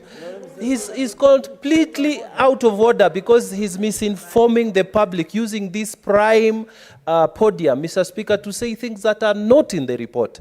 So, Mr. Speaker, I want to quote again for the satisfaction of Honorable Senator Methu that we cannot substantiate the obvious. I thank you, Mr. Speaker. What is your point of order, Senator Cherargei? Mr. Speaker, as you rule, Mr. Speaker, as I agree that every member has a right to raise on a point of order. Is it in order for the Senator Danson Boya Mungatana to assert that there are members of Senate who do not have content or have not read? Does he have readometer? Does he have readometer, Mr. Speaker, to know who has read to which level or not, Mr. Speaker? Mr. Speaker, the rules of debate, in conclusion, Mr. Speaker, the rules of debate, the reason this report was brought before the floor of the House, Mr. Speaker, with a lot of tremendous respect, was for us to debate on it. If the committee felt that some of us would not give an opinion of what they did, then what is the reason we're having this debate? Mr. Speaker, I'm saying the Senator Mungatana should be ruled totally out of order. Not only out of order, Mr. Speaker, because you cannot be saying and casting aspersions. You can imagine, as he said, we have the prime platform. You can imagine Kenyans will now believe that Senator Gloria Orwoba does not have content. Yet we know Senator Gloria Orwoba is one of the finest senators in this House, Mr. Speaker. You must protect your members, Mr. Speaker. We don't want Senator Gloria to be harassed on the streets because Senator Mungatana says she's one of the best and finest, Mr. Speaker, that we have. Senator Mazayo and Senator Eddy, you cannot direct the chair. Correct. It should be thrown out. Honorable senators, I would like to refer you to Standing Order 101, and this is specifically for Senator Orwoba while you're making your submission, that it shall be out of order to introduce an argument on specific questions upon which 1013.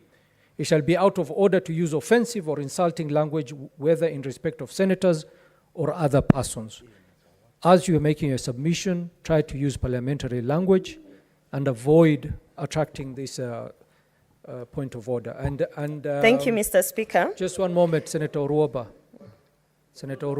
Just one moment. I also refer you all to Standing Order 1014. Yes. No senator shall impute improper motive to any other senator or to a member of the National Assembly. Yes. Please be guided with these standing orders. Correct. You have 5 minutes, Senator Orwoba. Mr. Speaker, I have read the report, Mr. Speaker. I have read the report in depth. As a matter of fact, I've been waiting to contribute to this motion since Wednesday. And on Thursday, I sat here until 6:30, Mr. Speaker, when time was up. Yesterday, I was also waiting to contribute, Mr. Speaker. I can see that they've put the light on, yet my time has been taken. Mr. Speaker, in the recommendation that the committee has put out, recommendation 502, may I read it? It is on page 155, Mr. Speaker. It says, the committee recommends, this committee, the ad hoc committee that was put out, that committee recommends that Parliament enacts the proposed religious organization bill to provide a legislative framework for the regulation of religious organizations. Mr. Speaker, it is to that point that I am actually contributing and saying, who will play God? Who will be the regulator of this religious institution? Because that person must be a higher being.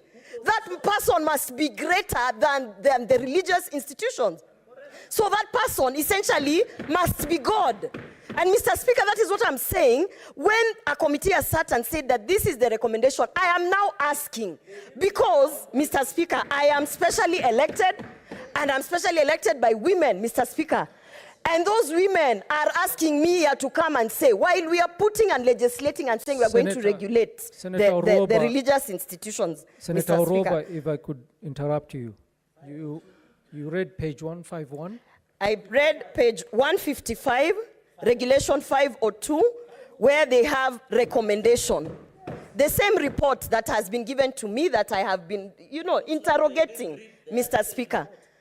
I can repeat, the committee recommends that Parliament enacts the proposed religious organization bill to provide a legislative framework for the regulation of religious organizations. Further, establishment of the Office of the Registrar of Religious Organizations, registration framework, qualification of religious leaders, offenses and penalties for non-compliance, among others. Mr. Speaker, I am then asking, and particularly to the chair of this committee, because I have read, by the way, Mr. Speaker, I went to St. George's High School. It's not a small school. I'm very well aware of what I'm doing here, Mr. Speaker. I am just asking, who will play God? Is a question, Mr. Speaker. Mr. Speaker, I do not want to go further on that. No, kindly, Mr. Speaker, my time. I want to talk about another recommendation that they have put here, Mr. Speaker, which is on the social media. They talk about cleansing social media. They say that the social media platforms, there's even a directive to Communication Authority to be able to regulate the licenses that are being given. Mr. Speaker, the moment we are regulating licenses of particularly religious institutions, Mr. Speaker, then we might as well start regulating also music, because we do not want certain stations be given licenses to play reggae, because who knows what we think about reggae, Mr. Speaker. The moment we start talking about religious institutions being treated in a certain manner under licenses for, selling the gospel and bringing in, followers of Jesus, Mr. Speaker, then where do you stop? Because we'll also say that we will be regulating other content, Mr. Speaker. And all I am saying is that, and if my fellow senator, the chair of the committee, would actually just be tolerant to divergent views, Mr. Speaker, that we are giving, then he'll understand that when I was saying that regulating religious institution, for him it might not mean that necessarily regulating the basic nitty-gritties. But what are you going to regulate if not the activities of the religious institutions? You must regulate the activities, because Shakahola happened, and I repeat, because of cults. We have not legally defined a cult, and we have not made it illegal for certain actions to be defined as cultic actions, Mr. Speaker. So then, my submission is, instead of going to the religious institution, come here and give us recommendations of how we are going to define the cultic practices, so that anyone who's seen doing a certain activity, we can immediately point out and say, hey, that is a cult, that is a practice, and that is illegal, that person must be arrested. But coming to tell us that we are going to regulate religious institutions, Mr. Speaker, and using parliamentary language, for me, I will say that it is not proper, Mr. Speaker. So therefore, I want to submit and say that perhaps if the Senate ad hoc committee was not too quick to start. I will add you 1 minute to conclude. Thank you, Mr. Speaker. If they were not too quick to start poking holes on other things, I've heard that the cabinet secretary was apparently an impediment in so many things, but they could have come and talked to us, religious people, who actually understand what it means, so that we could have weighed in and given them all these things that we think would help in the report, Mr. Speaker. So therefore, I do not support this report, Mr. Speaker, and I still stand that this is a house of procedures, and procedures must be followed. No senator is bigger than another senator, Mr. Speaker. No, he could be older, I could be younger, but the standing orders and the proceedings, they are there for all of us, Mr. Speaker. I beg not to support this report. Well done. Senator Mazzayo.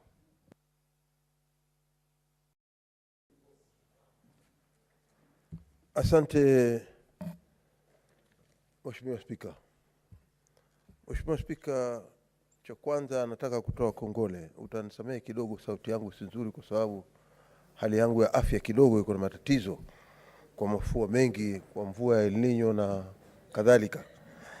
Bwana Spika, kwanza nataka kutoa kongole sana kwa kamati yetu ambayo tulikuwa tumeituma kwenda kufanya hii kazi ya kuchunguza maafa yaliyotokea huko Shakahola katika kaunti yangu ambayo ninayowakilisha ndani ya bunge la Senate, kaunti ya Kilifi County. Bwana Spika, kamati hii ilifanya kazi ngumu sana, na kazi yake ilikuwa ya kusikitisha, lakini ilikuwa ni lazima wafanye kazi, kwa sababu ilikuwa ni sharti kulinganishana na yale maafa ambayo yalikuwa yametokea.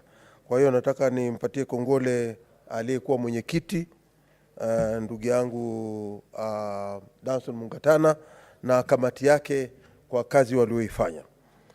Cha pili, Bwana Spika, mimi kama senator wa Kilifi na vile vile kama mtu nilikuwa katika mahakama ya Kenya na kiongozi walio wachache katika bunge hili, Bwana Spika, nataka kukemea sana, kwa sababu katika ile kazi ngumu ambayo ilifanyika ni kwamba wale watu ambao walikuwa wanatakana kuhojiwa na hii kamati, wengine waliambiwa wasiende, ama wengine pia walijipatia shughuli zao, hawakuweza kufika katika ile kamati. Bwana Spika, kamati ya bunge ni kamati muhimu sana, na ikiwa haswa jopo hilo limefanywa na bunge, ni kwamba kamati hiyo ni lazima iheshimiwe. Tumeona ya kwamba kunao watu fulani wakiwa katika mamlaka ya serikali wanaweza kuambia washahidi fulani wasiweze kufika mbele ya kamati hii. Hilo ni jambo ambalo ni la kusikitisha. Bwana Spika,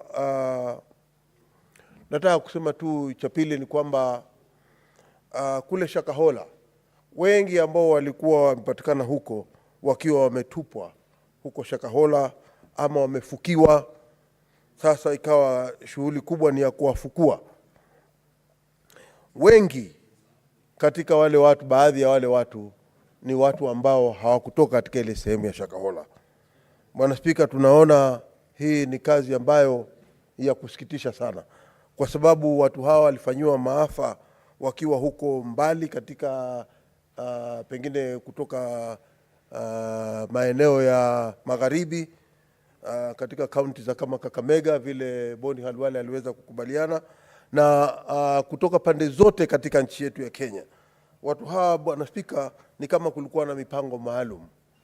Hawa ni watu ambao waliweza kuuawa huko, na waliowaua pia vile vile. Jambo la kusikitisha ya kwamba mpaka leo tuko na serikali, lakini serikali yenyewe pia haikuweza hata kidogo kuweza kutambua wale watu walikuwa wameuawa na kina nani, na kusafirisha miili zaidi ya 500 kutokea pande zote za Kenya, alafu kuenda mpaka Kilifi County, kuenda mpaka kuhali kunaitwa Shakahola, kwenda kuzika watu hawa. Na vile vile kitendo kama hicho kikiwa kinafanyika, miili zaidi ya 500 imepatikana katika ile eneo la Shakahola. Bwana Spika, ni jambo la kusikitika kwamba leo tunasema tuko na serikali. Ni serikali gani ambayo inaweza kuona maafa ya namna hiyo yanatendeka katika nchi na iwe haijui ama haiwezi kusema hawa watu waliweza kuuawa wapi na ilikuwa namna gani mpaka wakapatikana sehemu za Shakahola? Hilo ni jambo la kusikitisha sana. Hususan mimi nataka kusema hivi ya kwamba tumekuwa na maafa katika mkoa wa Pwani, kuanzia Lungalunga mpaka Kismayu. Watoto wetu wa kiume wamekuwa wakipotea kutokea majumbani. Ukienda Old Town saa hizi kuna wajane wasichana wadogo, kuna wajane wakina mama.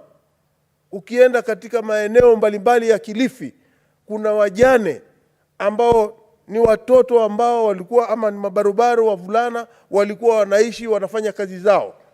Mpaka leo miili hiyo haijapatikana tokea wapotee katika mikono ya polisi. Bwana Spika, miili hii pia haijapatikana. Ni kumaanisha ya kwamba sisi tutadhani katika ile miili ambayo ilifukuliwa kiaibu, ilifukuliwa kutoka pande zile za Shakahola, Bwana Spika, kwamba miili hii watoto wetu wale waliopotea, ikiwa ni Mombasa, ikiwa ni Kwale, ikiwa ni Kilifi, ikiwa ni Lamu, ikiwa ni Taita Taveta, wale watoto wetu wote waliopotea, tunajua wengine ni hao walioko hapo katika Shakahola. Bwana Spika, jambo ambalo mimi nataka hii komiti ingeweza kurecommend, ingeweza pia ikaongeza kurecommend ya kwamba wale wazazi wote ambao wamepoteza, wa Kiislamu na wa Kikristo, wale ambao wamepoteza watoto wao, waweze kupeana DNA zao ili ziweze kuchukuliwa na ile miili ambayo hivi sasa iko katika mahali pa kuhifadhi maiti katika Malindi iwe inaweza kupimwa na yule Dr. Johansen aweze kutambua na kusema kama wako wale watoto ambao wanaweza kutambuliwa hivi sasa na DNA zao, ili tuweze kujua ama tuweze kuregeshewa ile miili ya watoto wetu, tuweze kuzika na tuweze kuwajua kwamba wamepatikana, na sasa tunawazika tukijua hatutawaona tena, kuliko ya kwamba waliweza kupotea katika mikono ya polisi na hatukuweza kuchukua hatua yoyote sisi wenyewe, na serikali ambao tunasema tuko na serikali haikuweza kufanya lolote, baadhi ya kwamba katiba inasema maisha yanalindwa na serikali. Bwana Spika, vile vile nataka kusema ya kwamba sisi watu wa Kilifi County ni watu wa karimu sana, na tumeletewa aibu ya kitaifa ambayo hatujaiona, na ndiyo sababu mimi mwenyewe nilikataa kuketi katika hiyo komiti, kwa sababu hii aibu kama hii ambayo imetendeka na vile vigogo ambavyo vya polisi, vitengo vya polisi ambao hivi sasa wako, wengine bado wako Kilifi. Bwana Spika,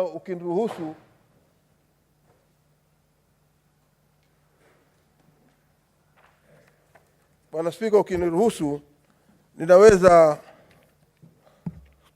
kukwambia katika ukumbi wa karatasi 425 kuna wale wakuu wa polisi ambao wameweza kutajwa hapa, ikiwa kuna Joseph Kemboi ambaye alikuwa senior superintendent wa polisi, kuna Charles Kamau Wanguhu ambaye alikuwa assistant superintendent of police Malindi, kunaye Solomon Odera ambaye alikuwa superintendent of police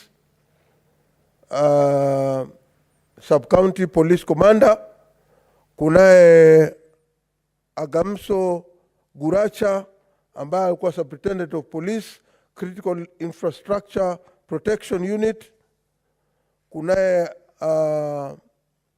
Augusto Okumu ambaye alikuwa officer commanding station Malindi, kunaye Hassan Hamara ambaye alikuwa officer commanding station Langobaya, kulikuwa na Calvin Maloa Otieno ambaye alikuwa Directorate of Criminal Investigation, mtu wa mambo ya jinai huyu katika hapo Malindi, na vile vile kulikuwa na Daniel Muthusi Muleli, County Criminal Investigation Officer wa Kilifi, Jacinta, huyu mama Jacinta Wesonga. Senator Mazayo, samahani, sorry for interrupting.